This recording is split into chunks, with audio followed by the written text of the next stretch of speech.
Ghost in the Shell is a sci-fi film set in the future where the line between humans and robots is becoming blurred. The plot follows Major, played by Scarlett Johansson, who is the first of her kind. A human allegedly saved from a terrible accident, has her brain placed in a cyber-enhanced body to become the perfect soldier, devoted to stopping the world's most dangerous criminals, a sort of cyber cop / cyber superhero, if you will. When terrorism reaches a new level that includes the ability to hack into people's minds and control them, Major is uniquely qualified to stop it. As she prepares to face down a new enemy, she discovers dark secrets about her past, leading her to stop at nothing to recover her identity. Now, of course, it doesn't come as a surprise that this is an American remake of a Japanese property that pales in comparison to its main source material, that being the film from 1995, which is considered to be not just one of the best animes ever made, but one of the best science fiction films ever made, period. Now, I haven't seen its sequel yet. It was part of the official selection at the Cannes Film Festival, actually competing for the Palme d'Or,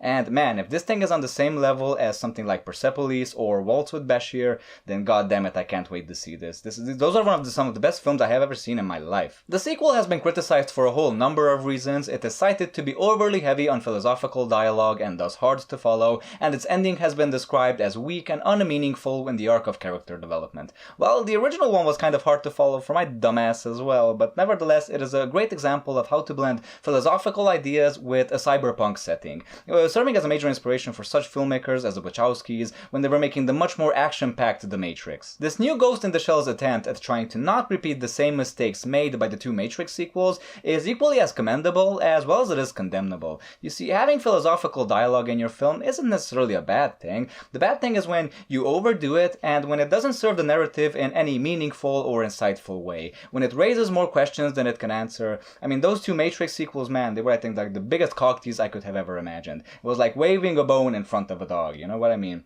Not helping us to get to any conclusion, not helping us to gaining any understanding about the world at all. The old Ghost in the Shell movie and this new one as well really try not to overstay their welcome. This new one really focuses in on this one character who is a person or a ghost, basically a spirit, a soul, whatever you want to call it, who's really yearning to learn about her identity and to recover her past. And it's really basically trying to regain this sense of belonging, regaining this sense of connectivity. It's a very universal theme. It's a very allegorical journey, one I think we can all gravitate towards and identify with. So basically, I think the essence or the meaning of life, to be connected to the world around you. Now, a large portion of the plot of both films is more or less identical, and many of the major plot points are basically the same, to the point where certain scenes are recreated to what appears to be shot for shot, not exactly, but certain shots, certain iconic shots of the first movie are recreated in live action 3D in this movie as well, and it is absolutely fucking spectacular. It's so fucking cool. While the original film begins with Major assassinating a target,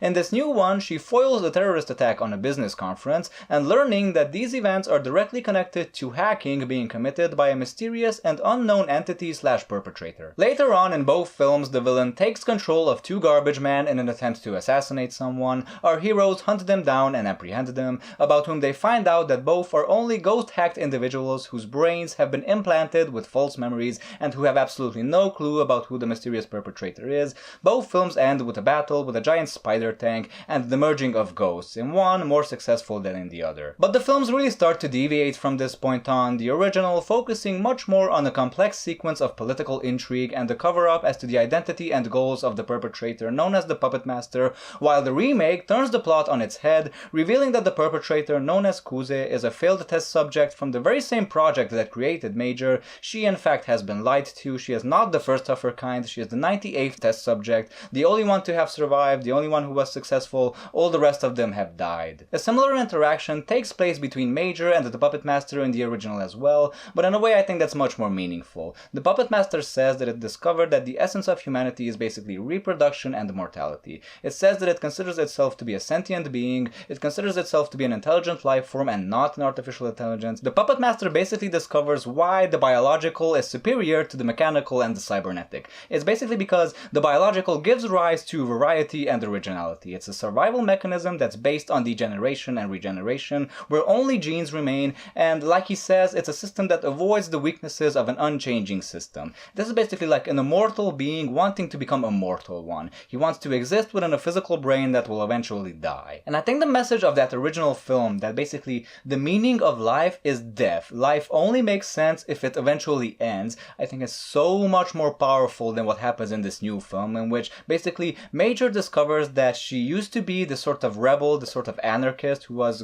completely against this technological world. She ran away from home, she was kidnapped, she was experimented on, her memory was wiped, all her friends died, and now she wants her mommy. And she does eventually find and reconnect with her mother, but I was just thinking, wouldn't have it been a million times more interesting if we found out that her family started looking for her after she ran away from home, after she disappeared, and were ultimately assassinated because they were starting to find out too much about this mischievous experiment, or when her memory starts coming back, she starts remembering her friends dying in the experiment, and then that can, like fuel her rage. Something, give me something, movie. Shockingly, the big line of dialogue in the film is something like, it's not your memories that define you, it's what you do, it's your actions. And I think that's completely fucking bonkers in relation to this story. It's her getting her whole memory back that basically gets her to realize who her true enemies are, gets her to realize just how manipulated she was. Your memories define your actions, and then that defines you. It's totally a correlation between the two. I mean, have you seen people who've lost their memories? Have you ever seen Alzheimer victims? They don't have actions precisely because they don't have memories.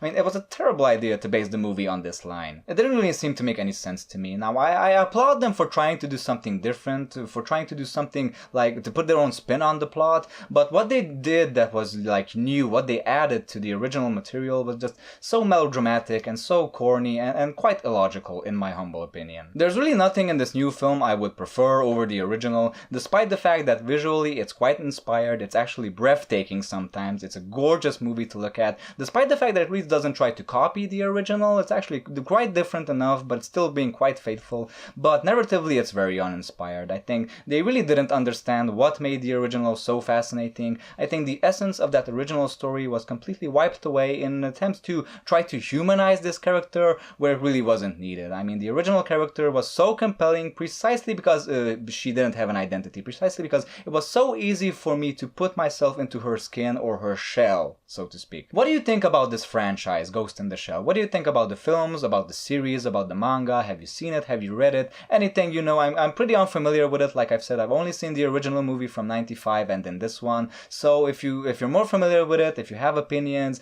please let me know. Don't forget to leave your comments down below. If you enjoyed this review, don't forget to like, comment, and subscribe so I can see you later with other reviews. Until then, folks, stay cool, stay awesome. Goodbye.